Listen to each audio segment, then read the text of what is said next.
Yo à tous, j'espère que vous allez bien. Pour ma part ça va super. On se retrouve aujourd'hui pour une toute nouvelle vidéo où je vais vous présenter les plus beaux livres de ma bibliothèque. Avant que ne commence cette vidéo, je voulais vous avertir que je n'ai pas de livres reliés dans ma bibliothèque. Bref, commençons sans plus tarder avec le premier livre qui est Au crépuscule d'Anthony Innocent Bruxelles, publié aux éditions 404.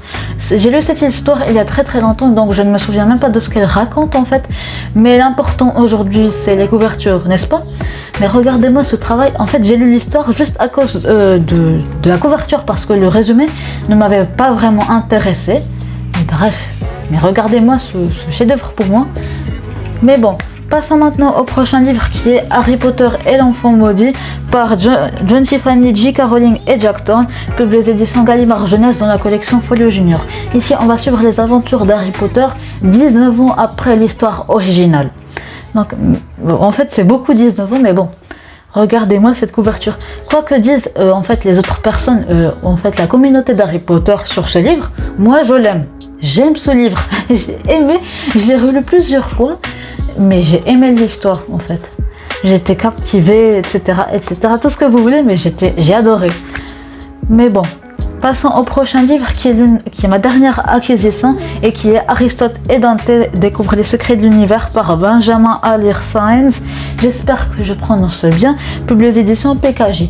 Non mais ici on va suivre Aristote et Dante qui vont développer en fait une amitié assez profonde, une de ces relations qui change la vie à jamais qu'on voudrait avoir, je pense. Mais en fait, si j'ai bien compris le résumé, parce que je n'ai lu que en fait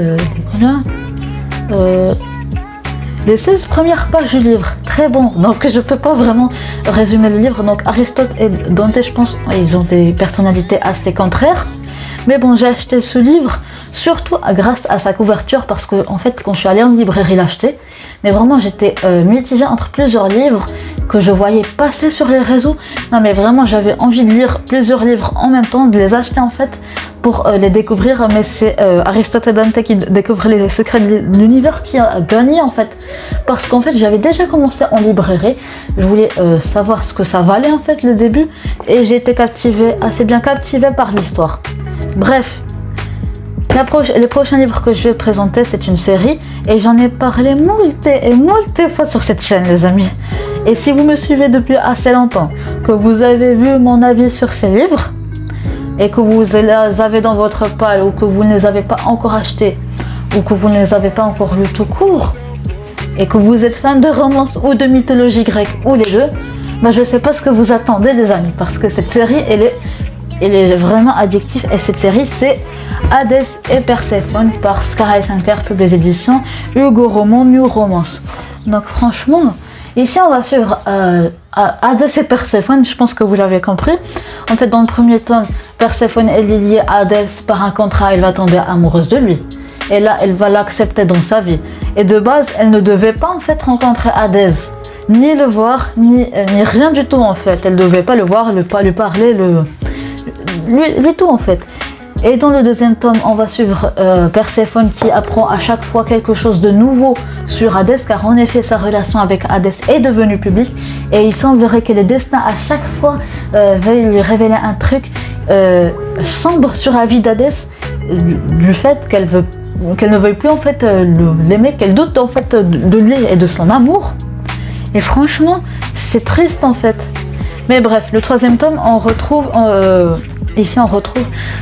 Hadès et Perséphone qui vont tenter de rallier les dieux, les Olympiens à leur cause, car en effet Déméter, la mère de Perséphone et qui est la déesse des moissons, eh bien elle lance l'hiver infernal sur la terre. Donc ils vont tenter de convaincre que leur cause est bonne, que leur amour plutôt est bon en fait face aux Olympiens, et on va suivre la décision des Olympiens. Vont-ils suivre Hadès et Perséphone, ou plutôt prendre les armes contre le Lord et la Lady des Enfers? Mais j'adore en fait cette expression du Lord et de la Lady des Enfers, j'adore les amis. Bon, maintenant il est temps de comparer les tomes, parce qu'en effet j'ai remarqué un truc avec tous les tomes. Déjà on va comparer le 1 et le 3. Donc déjà on remarque, je sais pas si ça se remarque à la caméra, mais en fait moi je vois qu'il y a en fait les lianes en fait dans le premier tome, elles sont un peu plus mourantes, et dans le troisième tome un peu plus vivantes, si vous voyez ce que je veux dire.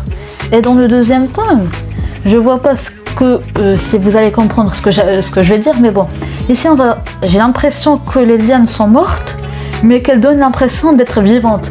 Donc morte et vivante à la fois. Et ça me rappelle en fait la situation de Lexa qui est la meilleure amie de Perséphone. Amis. Bref, ça me rappelle la situation de Lexa.